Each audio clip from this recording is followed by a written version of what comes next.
প্রিয় বন্ধুরা, আমরা এখন এসেছি ত্রিপুরার রাজধানী আগরতলাতে। আগরতলা থেকে আমরা 40 থেকে 60 কিলোর মধ্যে এসেছি দূরত্বে, যেখানটায় 1930 সালে নীরমহল তৈরি হয়েছিল। নীরমহল আমি আপনাদেরকে দেখাতে যাচ্ছি। নীরমহল দেখুন, অনেকটা বড়ই, অনেকটা সুন্দর। চারদিকে পানি থই থই করে। গ্রীষ্মকালে এই নীরমহলে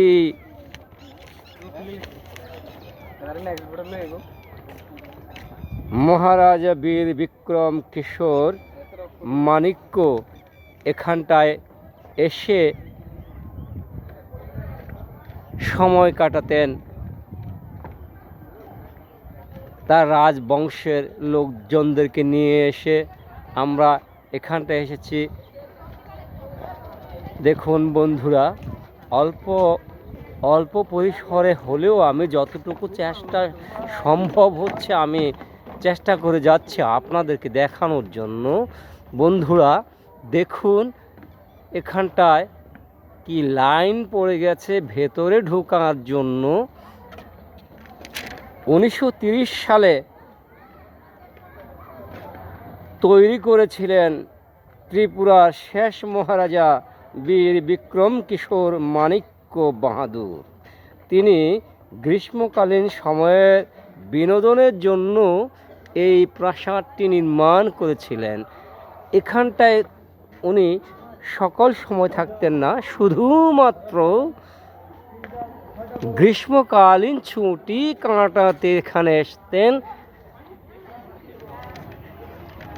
এনজয় করার জন্যে। এই প্রাসাদটা ভালো করে লক্ষ্য করে দেখুন, এখানটার চারদিকে নিচু জমি, যেখানটায় সকল সময় পানি জমে থাকে। আপনারা দেখতে পাচ্ছেন, আমরা অনেকটা দূর পানি পার হয়ে নৌকো যোগে এখানটায় এসেছি। এই প্রাসাদের মধ্যে গ্রীষ্মকালীন ছুটি কাটানোর জন্য রাজা বীর বিক্রম বাহাদুর বিনোদনের জন্য এখানে জলমহল তৈরি করেন। এই জলমহলের মধ্যেই উনি এসে কিছুদিন থেকে আবার আগরতলার সেই মূল যে রাজপ্রাসাদ, ওই রাজপ্রাসাদেই চলে যেতেন। এখানে শুধু বিনোদনের জন্য, অল্প কিছুদিন কাটানোর জন্য এখানে এসে, এখানে কোনো কার্য পরিচালিত হতো না। এখানটায় শুধুই মাত্র বিনোদনের জন্য এটা তৈরি করা হয়েছিল।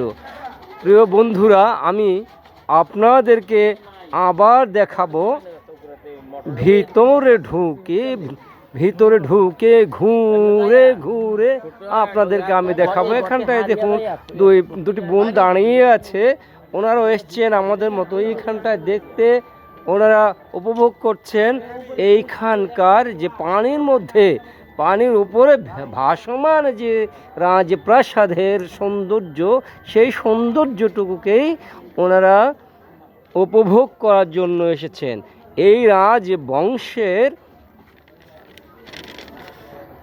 17 থেকে 18 জন রাজবংশের তালিকা আমার কাছে এখন এই মুহূর্তে আছে। আধুনিক ত্রিপুরার রাজাগণ হলেন বীরেন্দ্র